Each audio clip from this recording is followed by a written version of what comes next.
Welcome to Finish or Fail. It's the second episode of this series, and it's already such a clusterfuck that I've had to redo this intro 3 different times already because I've been looking for the files and then finding them later on and then saying something about them and then realizing that was not true about them. So what's going on, and what this series is, it's where I take a bunch of anime that I planned to watch or started to watch or was interested in watching or was told to watch throughout 2022 but didn't complete, or maybe I didn't even start them, and then I put them into a random number generator, watch whatever I get, and then talk about it whether or not I actually completed it or not. I did all of this back in March. And I just never compiled it, and never put it together, and never uploaded it. No particular reason for it. I honestly just kind of like lost track of it. It was always on my mind. I'm like, oh yeah, I got to do that finish or fail thing. I also really did not understand how much footage I had because I thought I just didn't have enough for a full episode. No, all of this stuff that I did back in March was over an hour. So here you go. Enjoy. Then then the next one is going to continue. Episode 3 is going to start from where I picked up off from Chainsaw Man at the end of this video, which and yeah, oh my god, it's just a fucking mess. I don't even want to talk about it anymore. Just enjoy the video. Fuck. Well, I really genuinely tried watching Yurei Deco. In fact, I wanted to like it because I saw that it had a really negative reputation. Like, no one really cared about this anime, and the few people that did watch it didn't like it. And I'm thinking, the last time this happened, it was for Japan Sinks. I fucking loved that show. And I'm talking about last time this happened for an anime that Yuasa was involved with in some way, although I think he co-directed Japan Sinks, while for Yurei Deco, he's listed as like the original planner or something vague, which kind of makes me think that he just kind of wrote down a concept for a story and then the rest of the studio just went with it. So he probably didn't really do much with this. And honestly, that would make the most sense because based on the 3 episodes that I saw, Yurei Deco seems like it has a lot of story concepts, but just no idea with what to do with them. That was a grammatically perfect sentence right there. Yeah, so anyway, I wanted... So basically, because I liked Japan Sinks and everyone didn't like it, I kind of wanted to be the contrarian, you know? I kind of wanted to keep doing that. Also, although Yuasa wasn't involved with this, but it was Science Saru, I didn't like Heike Monogatari, but everyone else liked Heike Monogatari, so I wanted to be this super Science Saru contrarian, like, oh yeah, I love Yurei Deco, I love Japan Sinks 2020, hated, well, I didn't like Heike Monogatari, but I just can't with this. I literally can't even. Honestly, I wasn't even like hating it necessarily, I just didn't think much of it, and I might have continued it. Give me a second. If not for the fact that I realized I have like 50 anime on this list to watch, and when I'm done with this list, I'm going to have another list of probably 50 anime to watch from 2021, and then again for 2020, and maybe at least a few more from 2019. And then that's not even including the anime that I've got to watch this year. So I'm like, you know what? This is not important.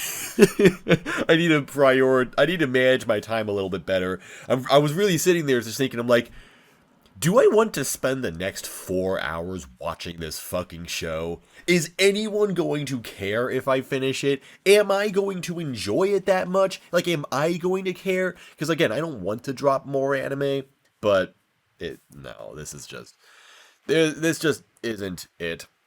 Back to what I was saying about being a contrarian. You know, I love Japan Sinks for how fun and ridiculous it was. So I kind of wanted to have a similar mindset with Yurei Deco, where I kind of I just appreciate it more than everyone else, and I'm the guy who's like, oh, you just didn't get it. You just didn't get it because you're a coward. Like, yeah, Japan Sinks is great, because of how stupid and ridiculous it is. It's like a Roland Emmerich film. Like you don't watch it because you're invested in this story. They're just kind of there, and then bad things happen to them, and that's funny. Like Japan Sings has some of the most hilarious and enjoyable deaths I have seen in any anime. It's a masterpiece. So I was really hoping with Yurei Deco I'd be like, oh, you guys just don't get it. This show's fire. But there's nothing really to get with this anime. Or rather, there is something to get. It's just really obvious. Like, it has this setting where everything is based on, like, a social media currency. Like, everything that you do kind of gets uploaded to social media, and people click like on something, and then however many likes you get is like your currency, which can kind of determine your influence on the world or some other shit like that.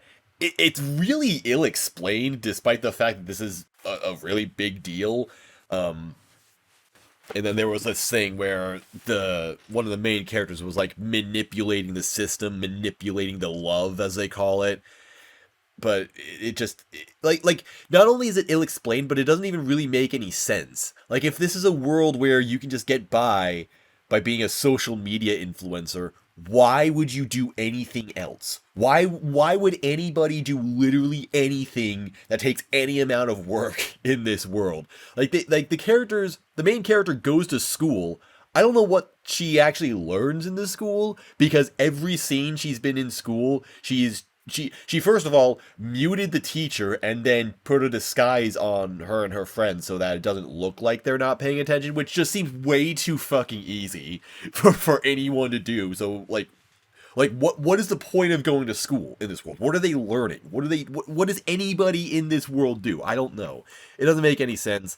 But the main theme of it is that it's supposed to be this really nice world where everyone's happy and fun, and things are nice, but that's because there's this secret agency, this branch of government that is behind the scenes deleting all of the bad stuff that happens. So like there's a scene where someone's just like scrolling through images on their computer, like scrolling through social media posts, and like seeing like, oh, someone's house is on fire, delete, we're not going to post that to the public.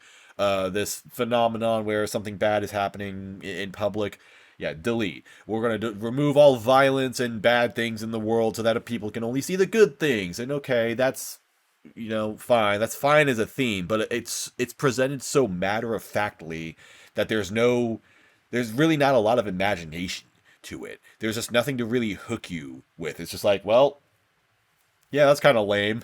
I wouldn't support that either. And the characters are just bland. Like, the characters are bland, and the show tries to make them not bland by making them all say really dumb shit. Like, everyone has a really obnoxious catchphrase. The main girl just calls everything lovey. It's whatever. She has no personality. She just says lovey all the time. The other main character is this kid named Hack, who just talks in the most annoying and childish way possible, where he just... How do I even describe it? I don't know. He's like some fucking Looney Tunes character with how he just says all this kind of shit, like glitchy witchy. That's what he'll say. Like he'll just say these things and add e to the end of them and repeat words all the time and just speak in these weird ways. I don't know, dude. It's just whatever. And then there was another character who showed up in episode 3 who was just the plot explainer character. It's just really boring. Like, I can't get into this. Like I said, I didn't completely hated it.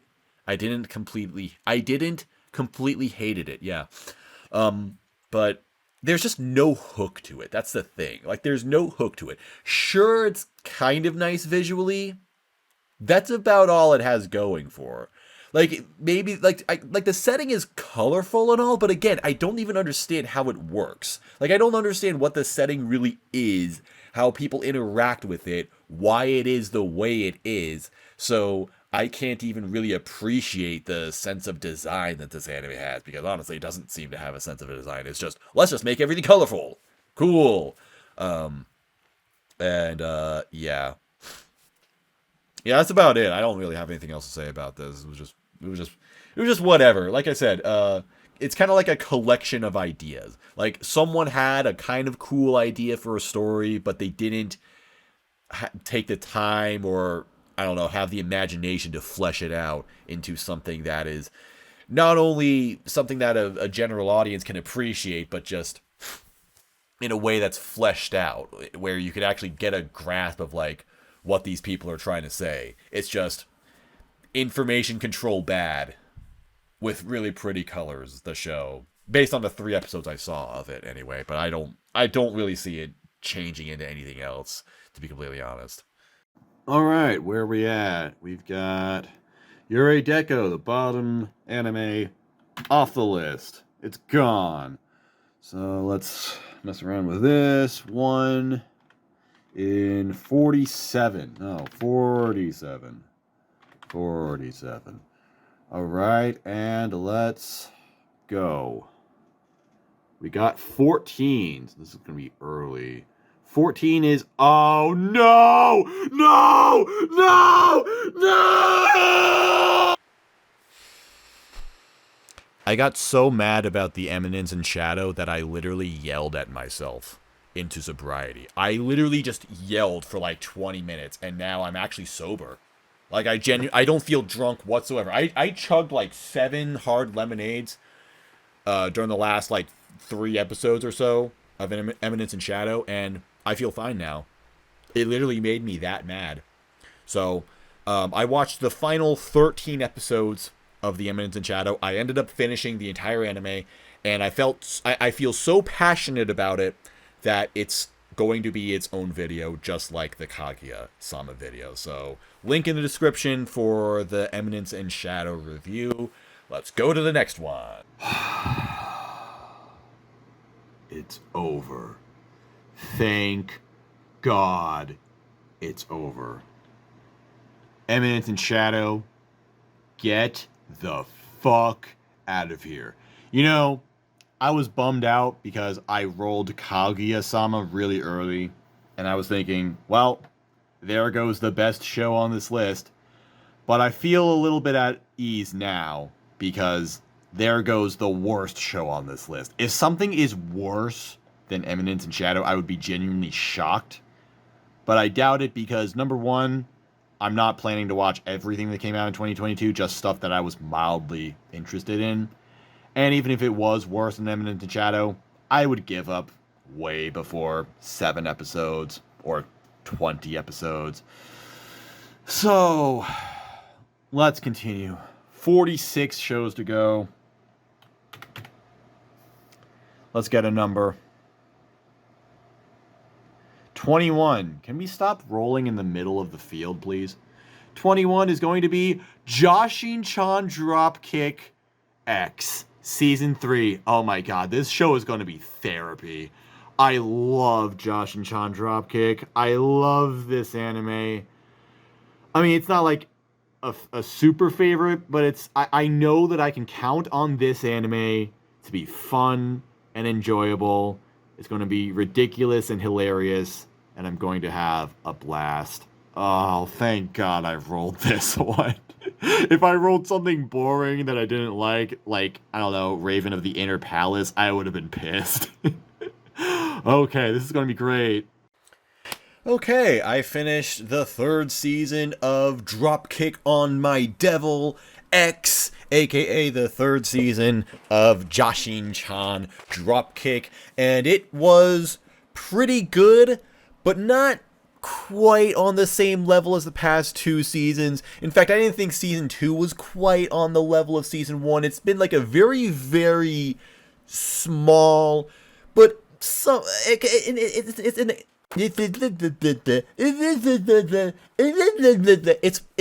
an acceptable decline. It's not like this series has gone severely downhill. In fact, the only reason why I gave this a 6 on my anime list as opposed to a 7, which is kind of closer to how I feel, is because I have set the 2nd season as a 7, and so I just kind of wanted to differentiate the scores based on the quality. Like season 2 is like a low to mid 7, and then season 3 is like a mid to high 6.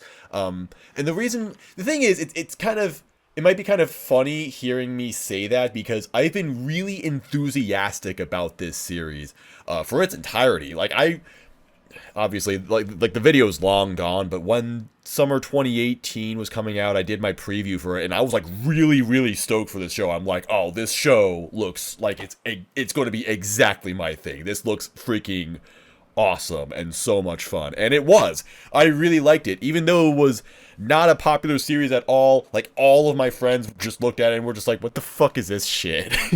And honestly, I don't even really know why. I don't know why people like I don't know, these kinds of meme shows, like these meme slice of life anime where characters have like really weird and wacky personalities. Like some of them take off and like that's fine, but then some others just completely fall flat. Like Gabriel Dropout was super popular, and that show still gets like it's still somewhat memorable. I think people still remember Satania really well.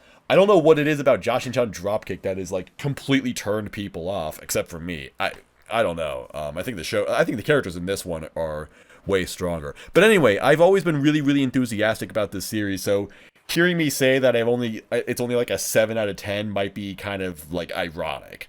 And I guess it is. The reason why I don't like this anime more than it might appear is kind of based on how it is, and also the reason why I like it as much as I do is because of the way it is. The way it is why I'm so enthusiastic about it, because it's kind of like an underdog series. Like I said, it wasn't very well received when it came out. A lot of people didn't watch it. However, it's on its 3rd season, and that has happened because this anime has had the nicest production committee that I've ever seen for an anime. So when the first season came out, that season just kind of came out normally. It was just a normal thing.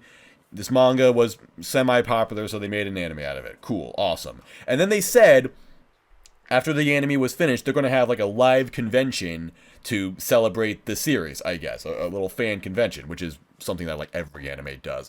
And when this happens, and it was like 3 months after the anime ended, they would announce how many Blu-rays they had sold for the series. And if it was above 2,000, they would greenlight season 2. And it was like 2005. It was just exactly where it needed to be. And they're like, okay, season 2 confirmed. They were completely true to their word. And so they did it. They made season 2. And after that, they opened a Kickstarter. And they're like, okay, if we get to this goal, we'll greenlight season 3. And that happened like instantly. So season 3 was created. And they're doing it again for season 4. They opened up a Kickstarter, although this time it's a much bigger Kickstarter where it's like it seems like the entire season needs to be crowdfunded at this point. And so they were asking for like 300 million yen, which is like a couple $1 million. And they actually got like halfway through. They got like 130 million or something, which ended up being that actually made it the most successful anime crowdfunding project ever. It actually beat out the previous record holder, which was Dieserei. That is fucking sad. But yeah, it just kind of goes to show this anime has like the nicest production committee and also some of the most dedicated fans. It's like every time they've asked for something, people have like fans have delivered. And honestly, it shows. Like this anime seems like it's made out of love because like 300 million yen is really not a lot of money for an anime season, just based on what little I know about anime production. But they make some, like, this anime looks really nice for something that seems really low budget, probably not made by a lot of people. It's probably because they just kind of fuck off with the backgrounds, like they just don't give a shit. They're just kind of there, and they just focus on the character animation. But even then, they have some really nice character animation, really detailed character designs. Just honestly, some of my favorite character designs in all of anime. They are all just freaking pristine, and that's one of the reasons why I was so enthusiastic about this anime when it was coming out. I'm just like, these character designs are god tier. The main character, Yurei, is one of the hottest anime characters of all time. She is absolutely my fucking waifu, my beloved. If I had a girl like Yurei, most of my problems in life would be solved. I would not complain about anything because I would have everything that I wanted. I would have a hot Chunibyo goth girlfriend. That is what I need in my life. That's what I think a lot of people need in their lives. But everyone else in this show, freaking Medusa has an amazing character design. Minos looks really cool. And they continue adding to the cast. Like at the very end of the third season, they brought in this vampire girl. Her design was just great, just stellar, all around. So yeah, but anyway, back to my point. Jashin-chan Dropkick just seems like it's a really, really nice passion project where the fans are really, really connected to this series, and it has this just this really, really strong fan engagement and also some really cutting edge marketing and crowdfunding strategies. Like before VTubers were even really a thing, Jashin-chan Dropkick got on the VTuber train. Back when the first season came out, they actually made VTubers of Yurei and Jashin, and I don't really know what the hell they did. It was just like whatever, just like random animations of them, and it's just like the voice actresses just talking basically. But still, like they made VTubers of the characters before VTubers were like a thing everyone knew about. Back when Kizuna Ai was like the one and only thing that everyone really knew about this medium. And part of the crowdfunding also comes from like a tax program or something. So season 2 has 11 episodes.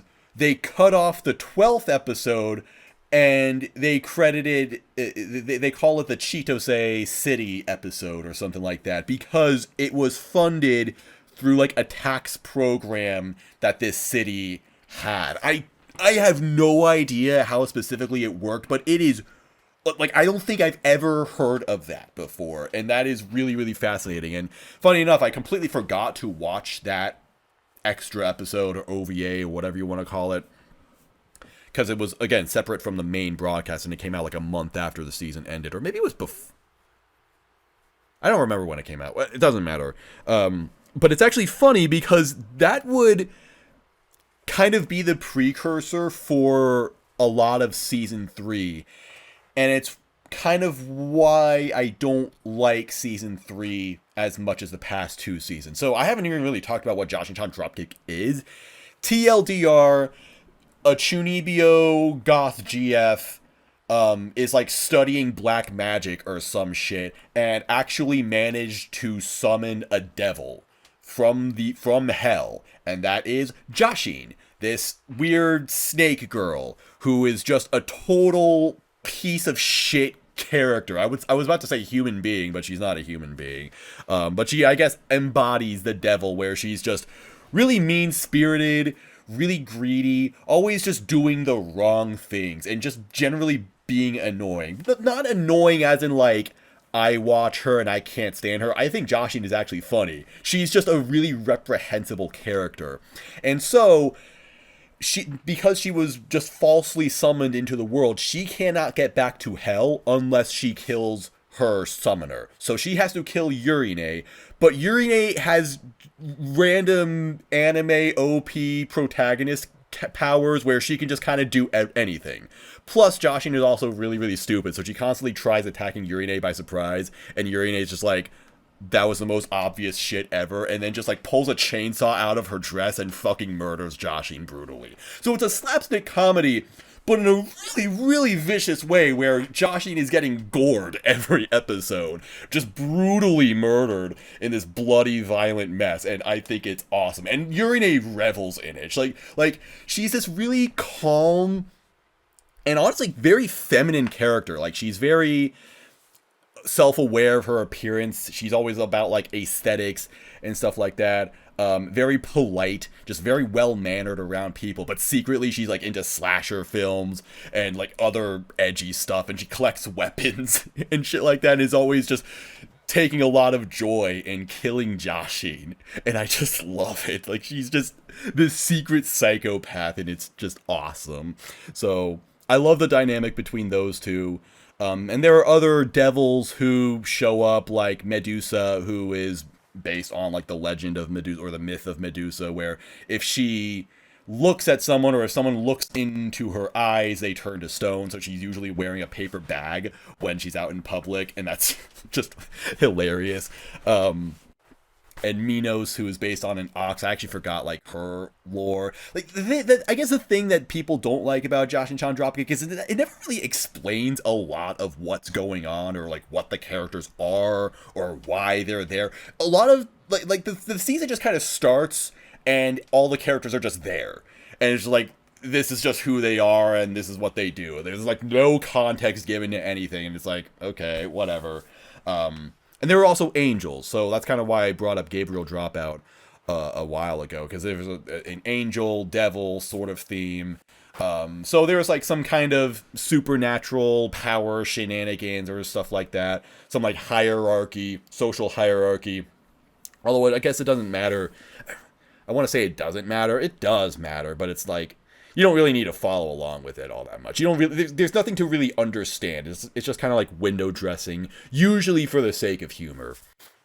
But I just generally think the series is funny because, again, the slapstick comedy is so violent and so over the top, it just kind of goes past what you would expect from the genre. And I just think every character has a really, really fun and memorable personality. I guess the reason why I don't love the series as much as I want to is because it never really develops anybody. Like, there's no plot that really goes along.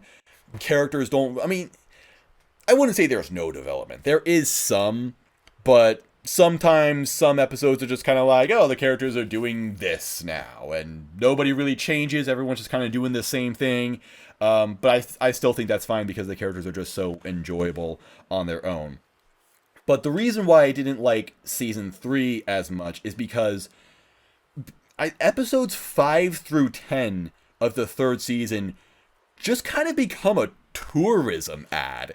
It's a weird thing. So, like I said, for the second season, there was an extra episode that was funded through some city's tax program.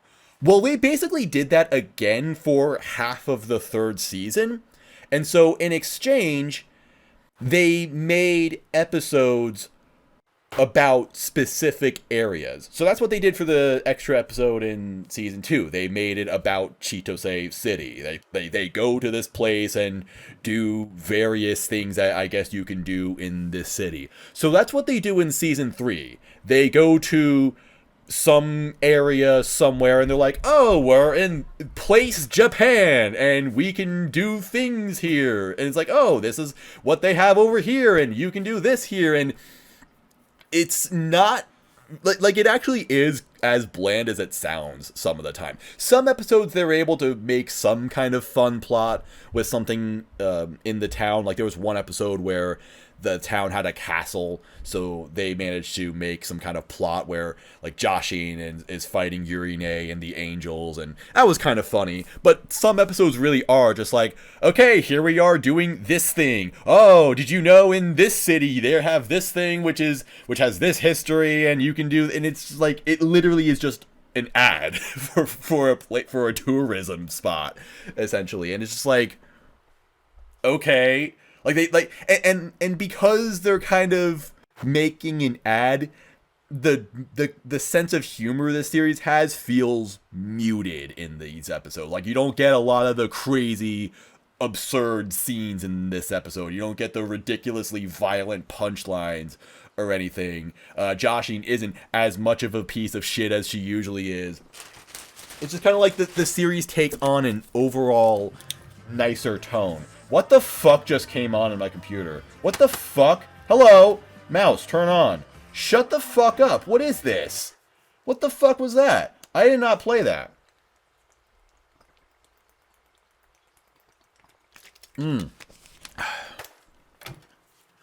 So, yeah, that was kind of the thing with season 3. Like, those episodes kind of dragged on, and I'm just like, okay, that was an episode, I guess, where they just kind of did a thing. And funny enough, one of those episodes, like this, one of the cities that helped fund the episode actually pulled out of it. Like they decided that they weren't gonna give the funds that they agreed upon because they're like, actually we don't want this anime representing our town, which I don't know what the fuck their problem was. What the fuck did they think they were getting when they were signing up for?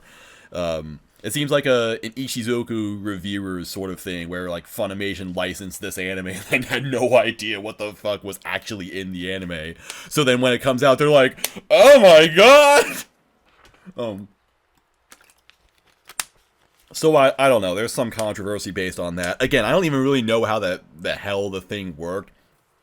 And the thing is, I'm really glad that I watched that extra episode from season 2 with the tax program, because they're like really up their own ass about it in that episode, where they're like constantly referencing the fact that this was funded through a tax program, and then they go around to various places in Chitose City, but like Jashin-chan Dropkick like promo posters and whatever are just like littered all over the town. They're just like, "Oh, welcome to Chitose City, look, there's Jashin-chan Dropkick here." There's a lot of weird meta humor in this series where they'll just randomly bring up that they're part of an anime or reference a manga or things like that. It's not consistent at all, but it's just kind of funny whenever they bring it up. So, yeah, it's like they're very self-aware of the sort of circumstances that led them to the Chitose City episode. And I thought that was really funny, but they didn't do that as much in season 3. It's just very much like, okay, we're going to go to this city and do this thing, and that's it. So that was pretty flat. And honestly, it feels like it really does invade on the season, because when they finally get out of the whole like road trip arc, that I guess you could call it, the series actually starts to develop a little bit more. Like they bring in the vampire girl. There's actually 2 vampires. Like they bring in an entirely new faction to the cast in the second to last episode, and then they bring up this whole plot of, oh, we want to recruit Yurei and make her a vampire, which would make her immortal, which would actually have huge consequences on the plot because Jashin needs to kill Yurei in order to go back to hell. And then the season just ends. Like the season just ends without resolving anything. It's like they were starting to set up a really important plot piece or something, like the first actual plot that this series has ever had in the anime, and then suddenly it's just over. And it's like, okay, if only they didn't waste 6 episodes of this season. I mean, I'm kind of railing on those 6 episodes. It's not like they were terrible. They weren't terrible to watch. They just kind of left me feeling, yeah, okay. That was another episode of Jashin-chan Dropkick, I guess. Just not particularly memorable, but it's not like they were terrible episodes, because again, on average this series is fun to watch. So it still got some laughs out of me. It was still fine. It just wasn't what I would come to the series for. But yeah, the last 2 episodes, and I guess the first 4 episodes, were solid. They were great. So I hope that they can make season 4, and if they do, I kind of want it to be the last season. I mean, if crowdfunding this anime is getting harder and harder, they may as well just make the 4th season the last one. And if they do, then I hope they are just able to have more of a plot and then just wrap it up. Just give each character some much needed development and then just wrap the whole series up, and that'll be great. I would love to just see it, because I think this series is kind of run its course. I mean, I wouldn't mind it going on longer or anything, because it's not like they've made enough of it for me to get completely tired of it. You know, there's 1 season every 2 years at this point.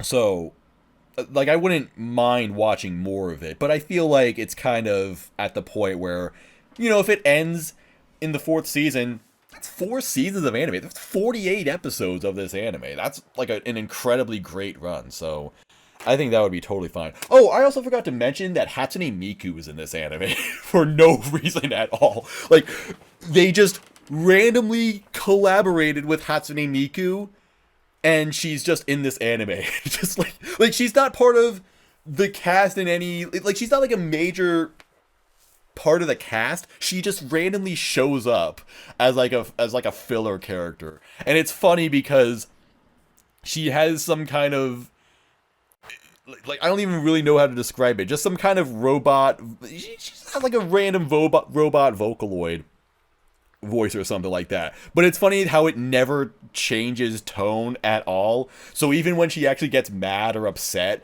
she's still talking in this really happy, like, really melodic tone, and it's really funny. There's a clip that actually went viral. It got millions of views, where it was the first clip of Miku showing up, and it got like 10 million views, and then the staff of the anime was just like, well, this is fucking bullshit. We want 10 million views on our videos. So that was funny. But yeah, Hatsune Miku is just randomly in this anime, and she just randomly shows up. She's also holding a green onion, like, constantly. That's also a running joke. I don't know why.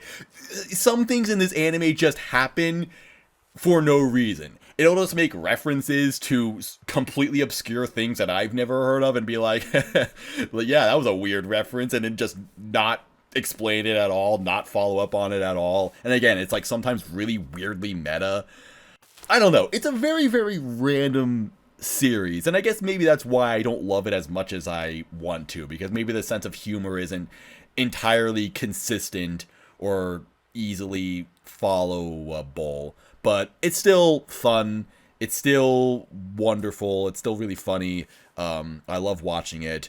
Every character is really fun and beautiful, and yeah, just overall, like, no big complaints. It's just, I guess, running its course and maybe not as exciting as it once was, but I still hope that they make season 4 at some point pretty soon.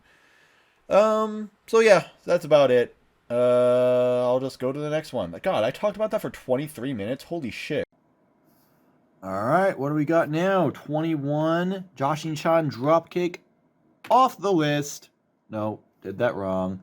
Delete row. How many do we have left? 45. Man, it's funny thinking about this list.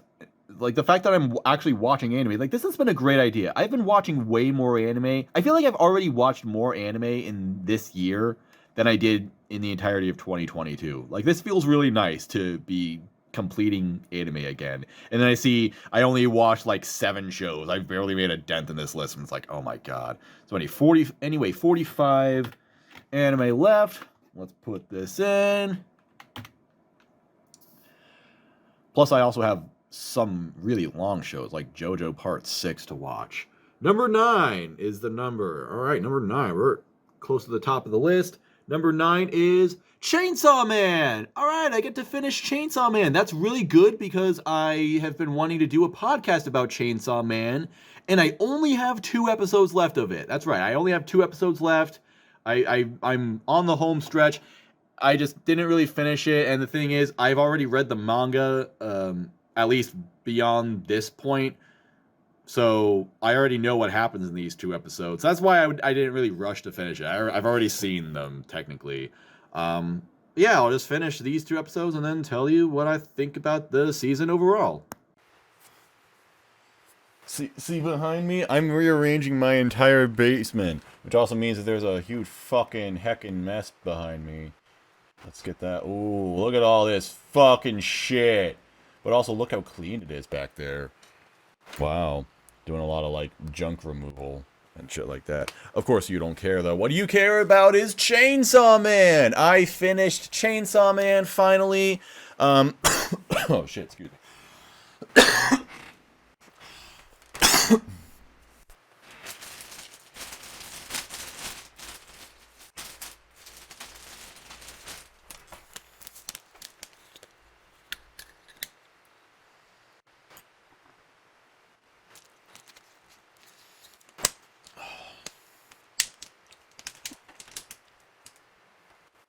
Yeah, I finished the Chainsaw Man adaptation, or where it's at currently. It has not even gotten halfway through the first part of the manga, which makes me wonder what the... I mean, it's about halfway.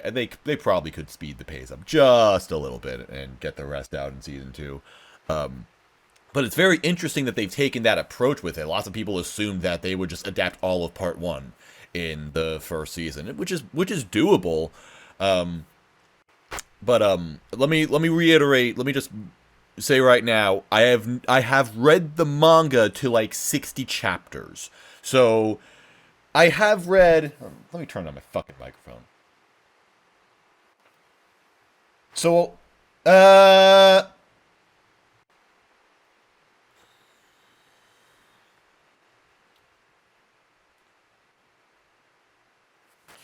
so I have read, or rather, I had read what this anime adapted ahead of time, but I haven't completed part one. There are, I assume, many like big major things that happen in this story that I am still completely unaware of. Do not even fucking imply what they have, what they are. Don't tell me anything. I will read these chapters later. I'm intentionally holding off because I want to do a discussion about it later on, and I want to do that without the context of what happens later in the manga. Um, yeah, so I'm not gonna talk about like manga spoilers or anything. I'm just gonna talk about the way things are in the anime with the pretense that I've already read it. So I know what Chainsaw Man is. I get its vibe. And in the anime it is totally different. Like the manga of Chainsaw Man is frenetic. It's very fast paced. It's very I mean the anime is also violent, but it's just very I think it really leans into its absurdity a lot more. Where I don't know, it's just like all there's always something crazy and wild happening. Even in the slower moments, Denji and Power are such obnoxious characters that they'll also come off as really loud. And there are other devils that are just like wacky, lunatic kinds of characters that are just like, all right, this guy's fucking something else. The anime, however, went for a very down to earth approach to the story of Chainsaw Man, which is probably not something anybody expected, but I am really glad they did that because I think that they managed to make the nuances in the writing a lot stronger. I think the characters in the anime come off a lot stronger than they do in the manga. Makima in particular, I am not sold on Makima as like a good character. Both in like I don't think she's been well written so far. Although she hasn't been able to do much, so that's not like I'm not even trying to complain about her. But like the way Denji attaches himself to her, the way he allies himself with her, the way he devotes himself to her, I don't get it because I don't find Makima to be very comforting. I actually think Makima is really fucking creepy. Like this is like I rarely hear about this, but whenever someone else says it, it's like, oh my god, thank you. Whenever someone else like points out her eyes and just like, why are her eyes so weird and creepy? It really bothers me. I mean, it doesn't bother me. This isn't a bad thing at all. I'm just saying, this anime is about how this one guy loves this woman so much, and I'm just like, I I would not even trust her enough to go get a cup of coffee for her. She is there is something off about her. There is something very very off about her. And I always pose like what like Makima's face is the default smiley emoji. That is what it is. She just has this very blank empty looking stare and smile. This very slight smile all the time, and I find that very very weird.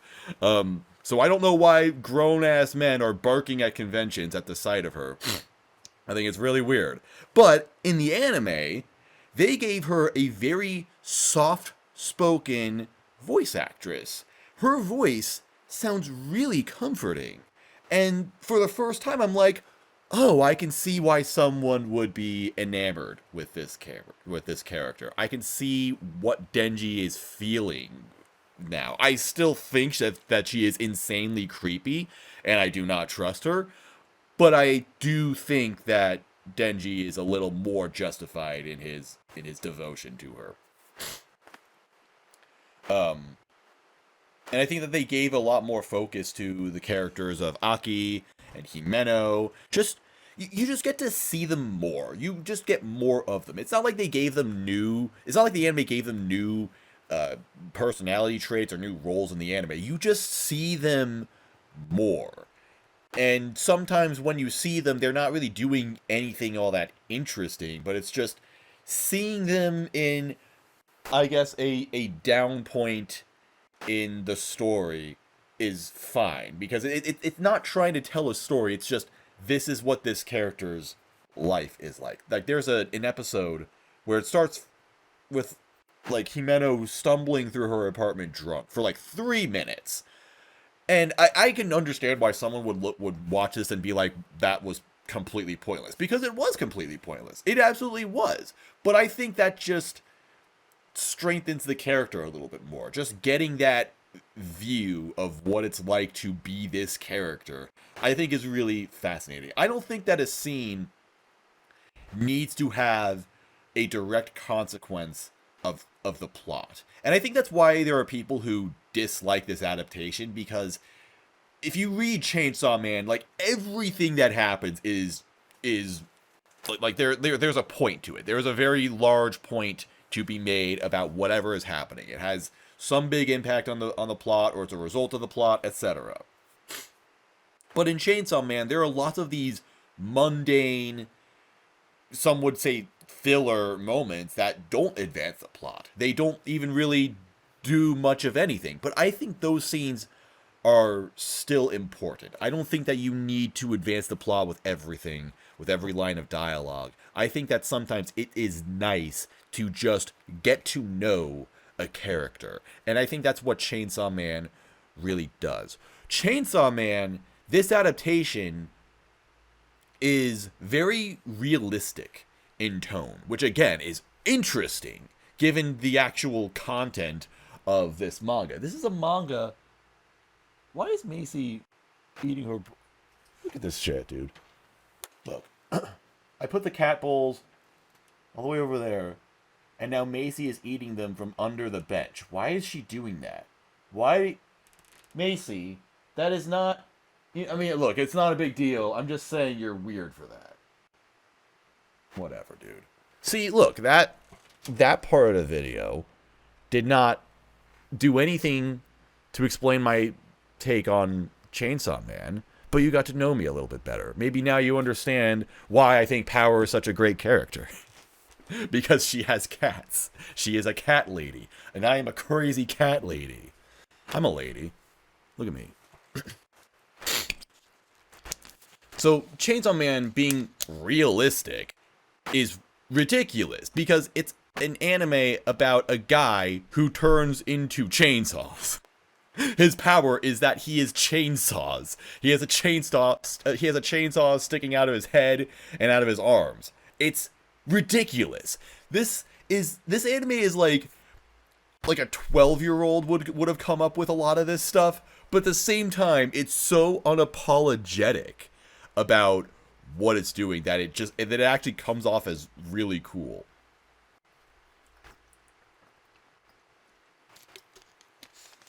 It's like Kill la Kill. I have someone who's watching Kill la Kill, so I'm kind of reliving it vicariously. And you see it's this anime where clothing gives the character power, and it's a very major thematic symbol throughout the entire series. And it's like, that's just stupid. And I remember when Kill la Kill came out, and I saw Ryuko and Satsuki, and I'm just like, why, dude? What the fuck is this? But then you actually watch it, and you see where they go with this, and it's like, oh, that was actually amazing. They had a really good point to say about that.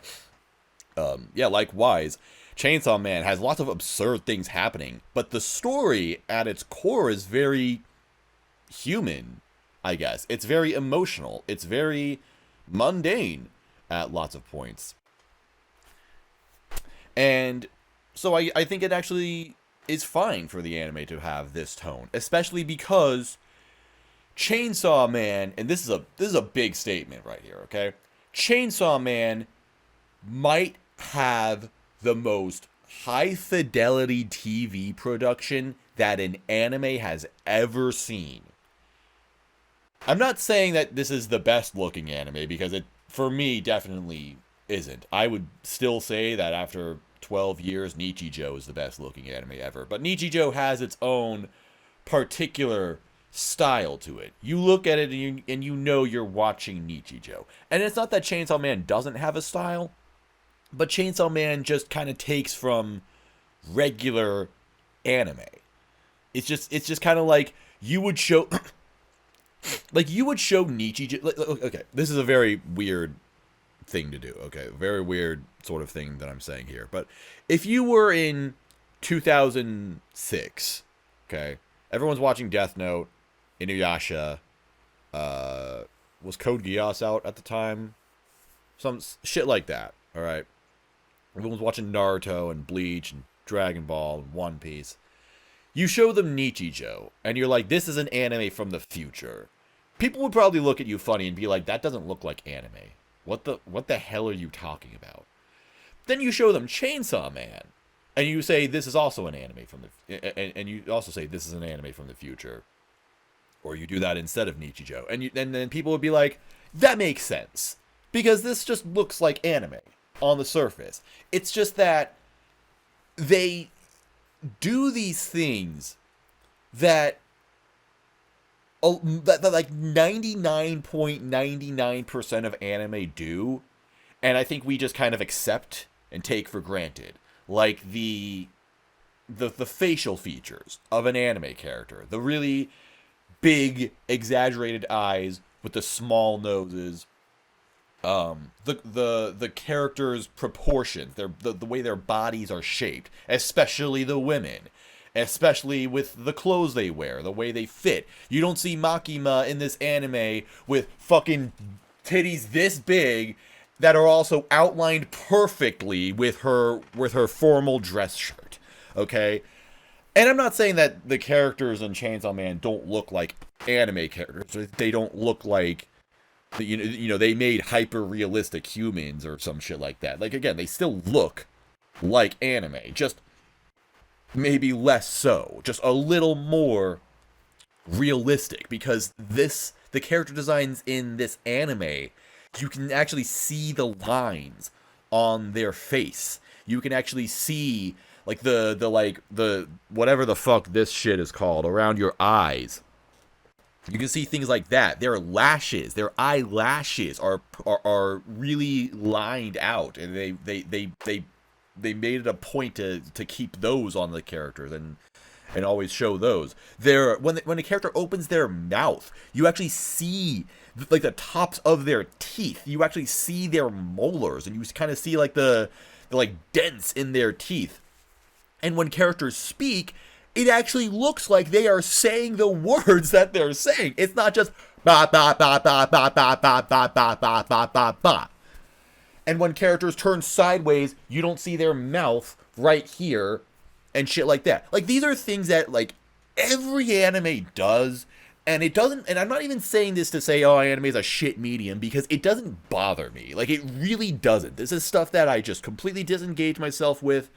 I'm not saying that I can't that we shouldn't complain about it, but I'm just saying that it's not a big enough deal for me to complain about.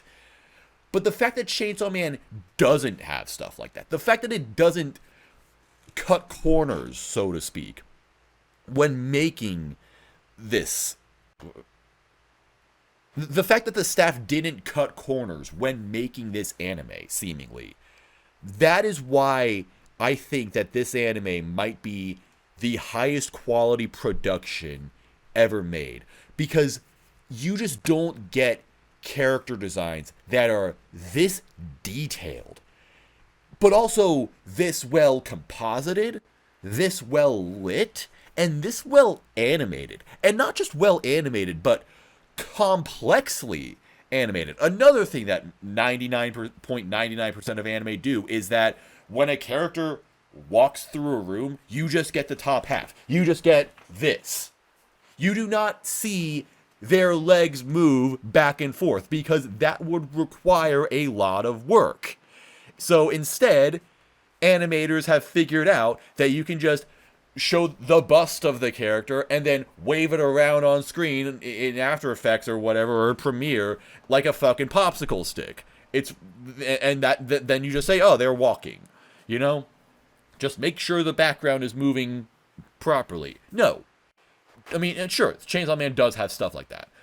It has scenes where characters are just walking and you just see, like, the upper half of their body. That's fine.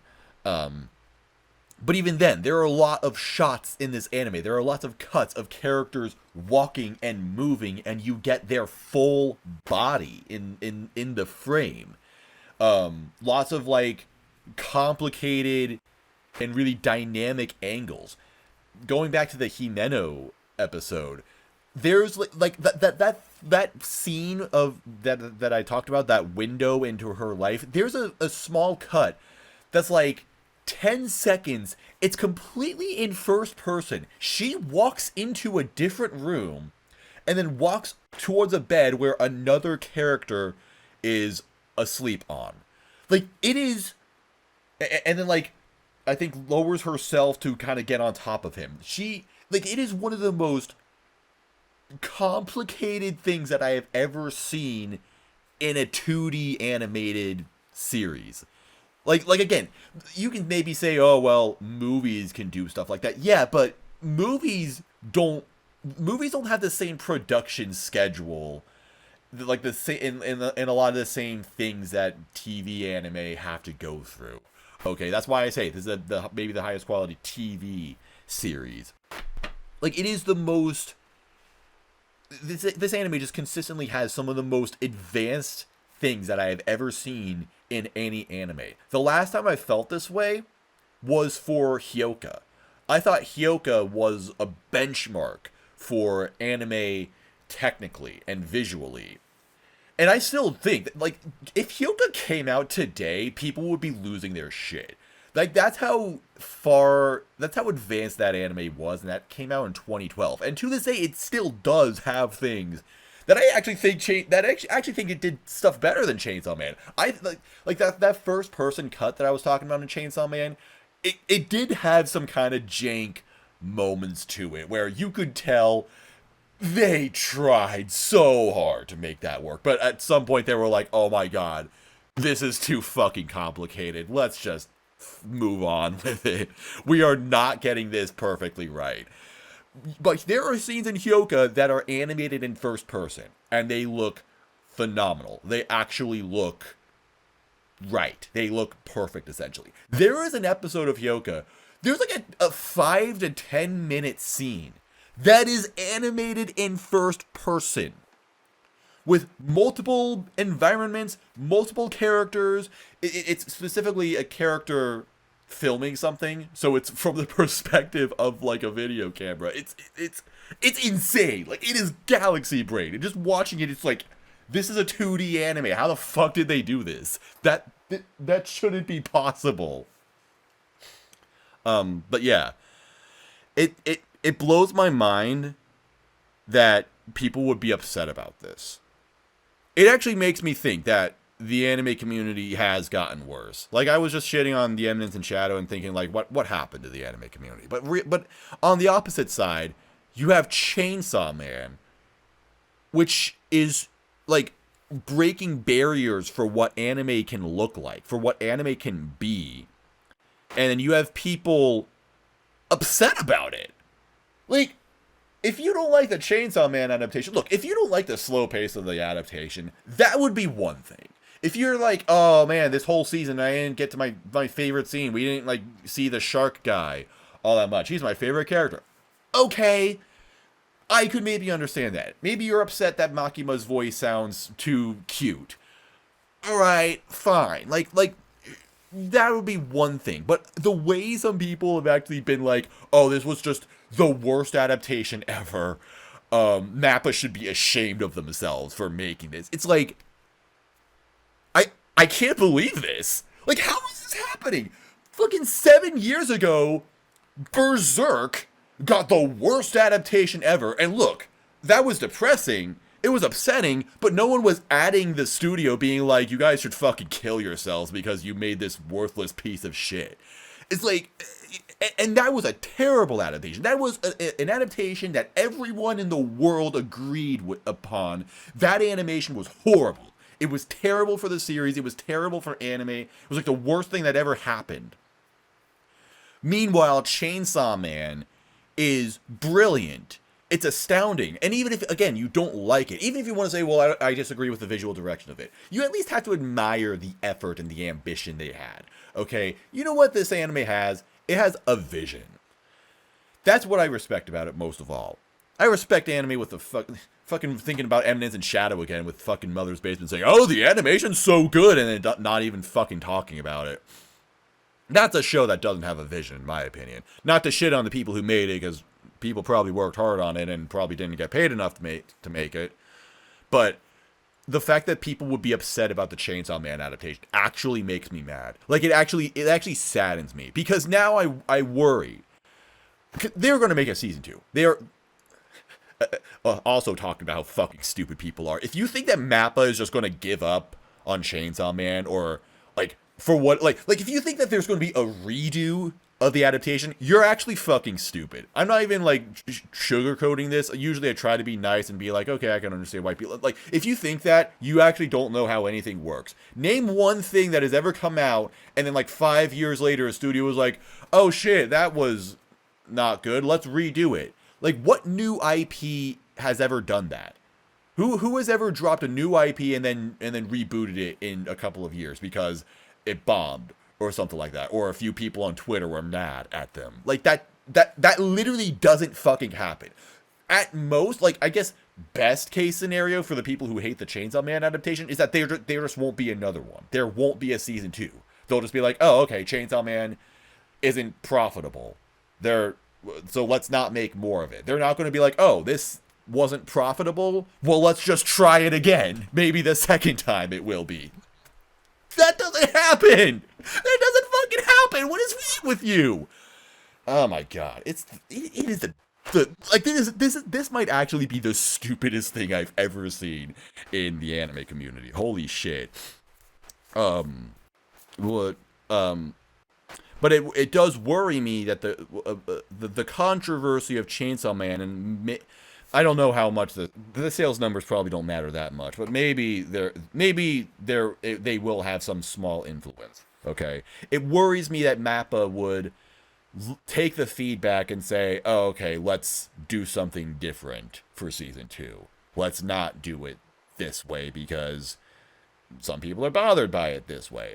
I hope that they make season 2 and they make it exactly the same way. They continue with this style, with this approach to the series, and also take their fucking time with it. That's another thing. Like, I worry that because MAPPA loves to just rush out their sequels, except for Zombieland Saga, that's the one thing that that's the one thing that they're not milking, which is weird. But, you know, looking at, like, the Attack on Titan situation, it's like, what the fuck was the plan there, guys? It worries me that they'll try pushing a new season of Chainsaw Man really quickly. I hope they don't. I hope it takes them however long however long they need to make it as good as season 1 visually.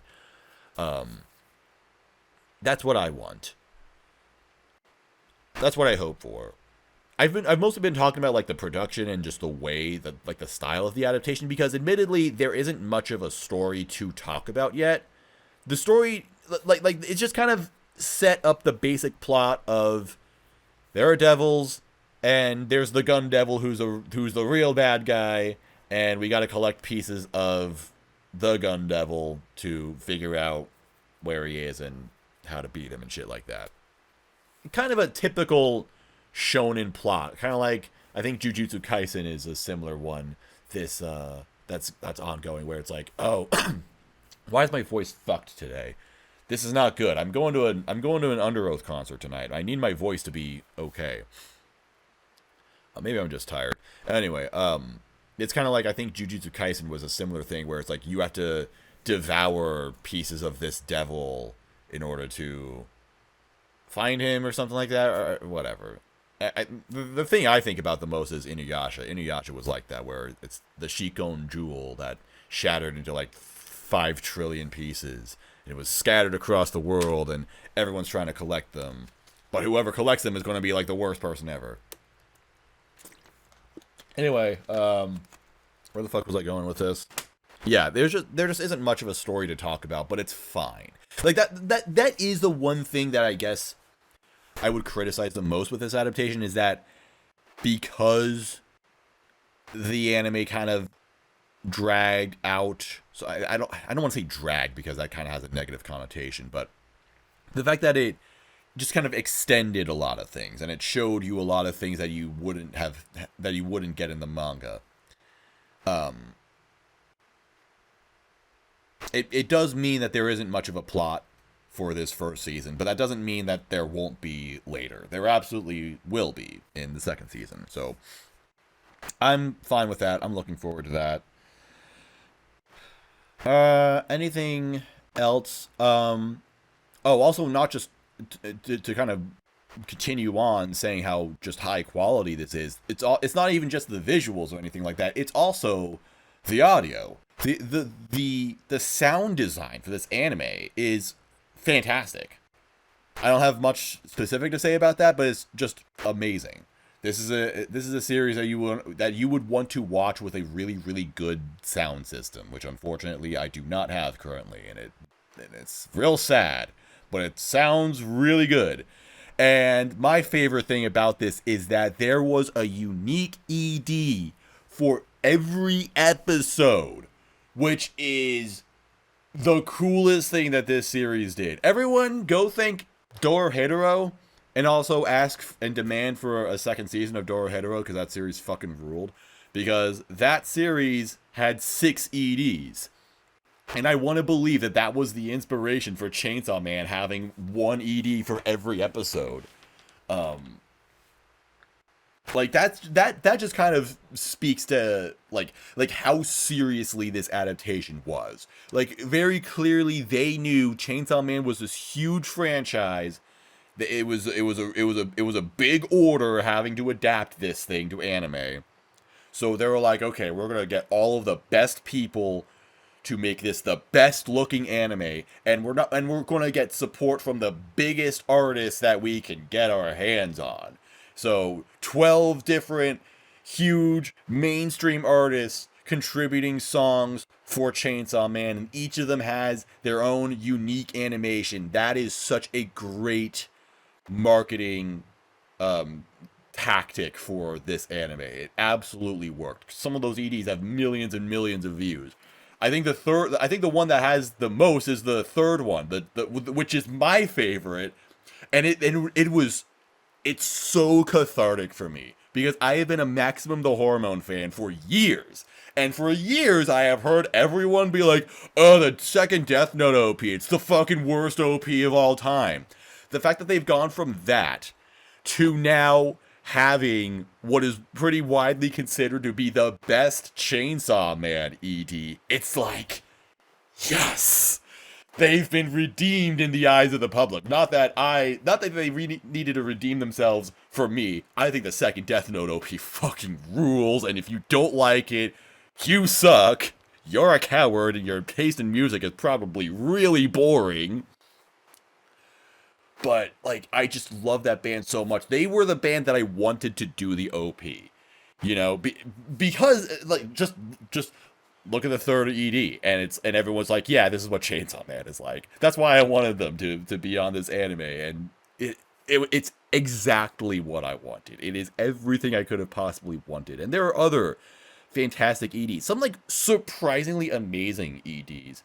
Into the Backrooms, that like, what the fuck? Like, who did that? What the hell is going on with that one? Why is it so well animated? Why is it so visually complex and thematic? Like, that is unreal. But it's especially great because